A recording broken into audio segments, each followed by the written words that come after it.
couldn't touch it during the game, during the show yesterday, because of the because of how late the game ended. It was just a little bit quick turnaround to the show, so I wanted to give myself about 24 hours to digest more the game, to do a little bit more analyzing, and yeah, it was a great defensive display from the Miami Dolphins, and a defense that last year I thought they struggled in moments. This season, they've had some good games defensively, against the Patriots, which is not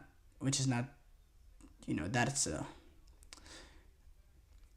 which is not that impressive, but they haven't been that great this season as well. They've been carved up by Arizona, Buffalo twice, Tennessee. Tennessee was able to run the ball against them, have an efficient day against against that defense. But this game, this Dolphins defense, they came to play, and they really limited what the Rams were able to do offensively. Keep in mind, yes, the Rams entered this game on 4-4, but they were coming on a three game stretch in which they beat the Raiders, they beat the Vikings, who are 5-1, high flying at that point. They're still high flying now, and then they beat the Rams also beat the Seahawks in the fashion that they did, with that overtime drive. But in this game, they struggled to get any sort of offense going. Matt Stafford, 32 of 46, 293, and an interception. The run game as well was pretty limited. I thought Puka Nacua, he had 9 receptions for 98 yards. Cooper Cup had 7 receptions for 80 yards, but there was no gashers. There was no, it was a quiet 98 yards. It was a quiet 80 yards from Cooper Cup. They didn't really, Miami didn't struggle against them. I thought Miami, the way that they defended the run game as well, they held the Rams to 70 rushing yards throughout the entire game. That's that is very, very good. That is winning football. That is winning rushing defense. 70 yards total, 15 carries and 62 yards for Kyron Williams. Average only about 4 yards a carry, 4.1 yards a carry. Um, I was very, very impressed. I was very, very impressed by the Dolphins defense, and Anthony Walker. He was able to get a big turnover in there. Um, No, I was thoroughly impressed with the Dolphins defense. I didn't think they had this in him. I didn't think they had this in them with this Rams team, and how high flying of an offense they could be with Puka Nacua, Cooper Cup, Matthew Stafford all in there with that running game. Um, I didn't think they could be suppressed to this manner. And I have to say, Miami Dolphins in the last, couple of years or so, the big, you know, the big criticism of them is, they beat up on all the garbage teams, and when it comes to any decent team that they play, they eventually lose. I'm looking at this Rams game. This is the Rams team that entered this game 4-4, but they were on a 3 game winning streak entering this game. I would classify this as a good Rams team. And if you look at it, and as crazy as it sounds, if you look at Miami Dolphins' body of work over the past few years now, this is probably their most impressive win since they beat Baltimore, not last season, but the season before, where they beat them very early on in the season. This is probably their most impressive win since then. Yes, they had they had that 70-point game against the Denver Broncos last season, but every team that they beat was bad football teams. Was poor football teams last year. Year before that, it's similar. Besides the that Ravens victory early on that season, that was the coming out party for Tua Tagovailoa. I believe he had 6 touchdowns in that game, threw for 470 yards. Tyreek Hill had, I think, 190 yards with 2 touchdowns. And that one back then. This, in my opinion, has been their most impressive win up to that point.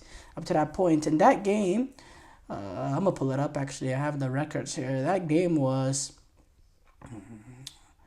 when was that game? That game was not the 2022-23 season. Okay, so Boy, that's a while, but that's a while back, and that's in September. In my opinion, this victory is their most impressive victory going back till September 18, 2022. And it makes me wonder, now the Miami Dolphins, they're 2-6 and or 3-6. They had Tua back. They got Tua back. The last two games that they lost with Tua have been in heartbreaking fashions. Both times it's been walk off field. Well, it was a walk off field goal by Arizona, and then a late, I believe it was a 58 or 59 yard kick, by by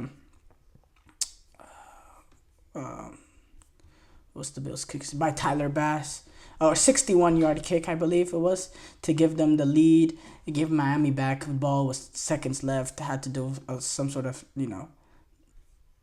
lateral attempt to you know just basically almost a walk off kick as well. So that's us. The games since Tua has been back has been tight, and early on this season, we when Tua was out, they just couldn't move the ball because Tua's very, very important to this Miami Dolphins team. This team goes as Tua goes. And the fact that Tua is someone who can be regularly accurate, he can push the ball down the field, he can take advantage of the and speed and agility of Jalen Waddle and Tyreek Hill and hit them on stride just because he has the accuracy to do so. And, you didn't get that when you had Tyler Huntley and you had Skylar Johnson, I believe that was his name, or something, Skylar Thomas, something like that. You didn't get that from the quarterback play. Then now look, Miami, they're 3-6. The thing that gives you positivity about Miami is they've shown in the past when Tua's in there, they've been able to reel off 7, 8, 9 straight wins. They've been able to do that. But they're 3-6. There's not that much breathing room, and you have so you have Raiders, Patriots coming up in the next two. That's relatively as easy as it gets in the National Football League. So that's the good side to it. Right now you're 3-6. You win those two games, you get 5-6. For me, the key is that November 28th game when they take on Green Bay at Green Bay Lambeau Field. I believe that's a Sunday night game. I believe that is. That's the key. And for me, it's the same with Cincinnati. You want to get to 6-6 with 5 games left. When you already have 6 losses, that's you take it one step at a time. You want to get to 6-6. So let's assume, because they'll Raiders, Patriots must win. They need to win that Packers game. They win that Packers game, they get themselves to 6-6. Then it's a totally different ball game. Now you're 500 through 12 games. You have everything to look forward to. We don't know for sure if they'll be controlling their destiny at that point. It depends on how other teams go. But they put themselves in a position that they at least have a chance. A really or a decent chance, much better chance than they had when they started. Before this Monday night game when they were sitting on 2-6. So if they can beat that Green Bay team, then who knows, because then that's another win against a big-time team, in my opinion. Doing it at Lambeau Field as well against Jordan Love, that's a sort of win that can build momentum and that could really, take this push to another level. But, the Dolphins, they do have some difficult games in there. They do play the Packers and they play the 49ers. Those are two difficult teams. The other 3 games, they play the Jets twice, which are they're gonna be gone by then. They play the Jets twice, they play Cleveland, they play Patriots, they play Raiders. That is winnable ball games. I'd say the only difficult games in there is the Packers and the Niners.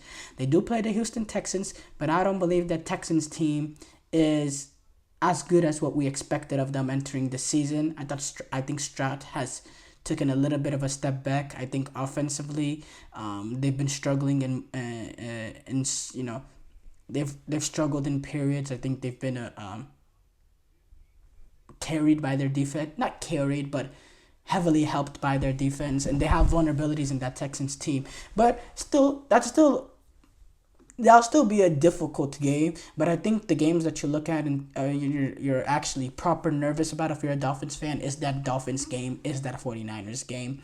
Um, so, but Miami, I definitely think that they're in it because they've shown under Tua Tagovailoa and Mike McDaniel, they can reel off a few wins here and there. They can make that late season push into the playoffs, and the fact that they won't beat the Rams, I think it's good signs because they're showing that they're able to beat a decent team for once.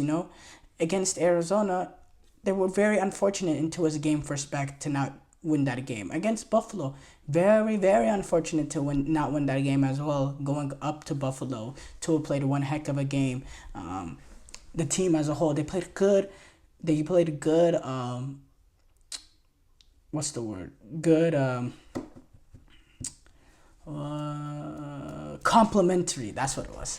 Good complimentary football in that Buffalo Bills game, but they had that third quarter where they got outscored 14-3. They couldn't stop the bleeding enough.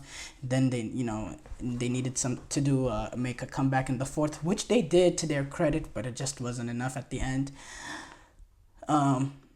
I think Dolphins are still a good team. I think they just, they're 3-6 solely because, when you lose to it for that long of a stretch, you don't have a quarterback. You're gonna struggle to win games. That's just, they lost to the Indianapolis Colts that only scored 16 points. Games like that, that Tennessee game, you really think they're losing to the Tennessee Titans if they have two at that Seattle Seahawks game? They only managed 3 points in that one. So yeah, I think Miami can make that late run. It really depends on how much losses can get them in the AFC because I think Cincinnati is still going to be battling for that final spot. In the Los Angeles Chargers, they've been looking good at 6-3. I think Denver Broncos, I think this might be a little season too early, and I think they will start moving away. They'll start moving away from the pack in a negative way.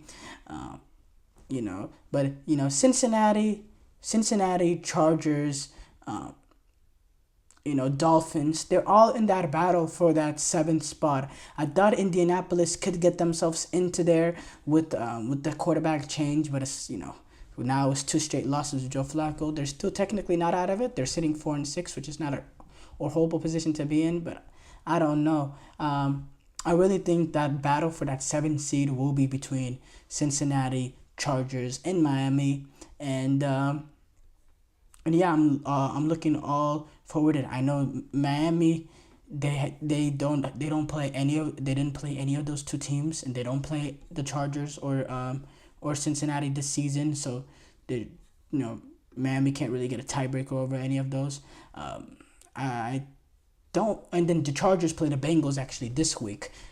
So that'll be interesting because that'll be a big game with tiebreakers going forward. If those two teams are the two teams that end up battling for that 7th seed, big game for both opposition. They're a much bigger game honestly for Cincinnati. But yeah, I think that AFC 7th seed race will be very interesting.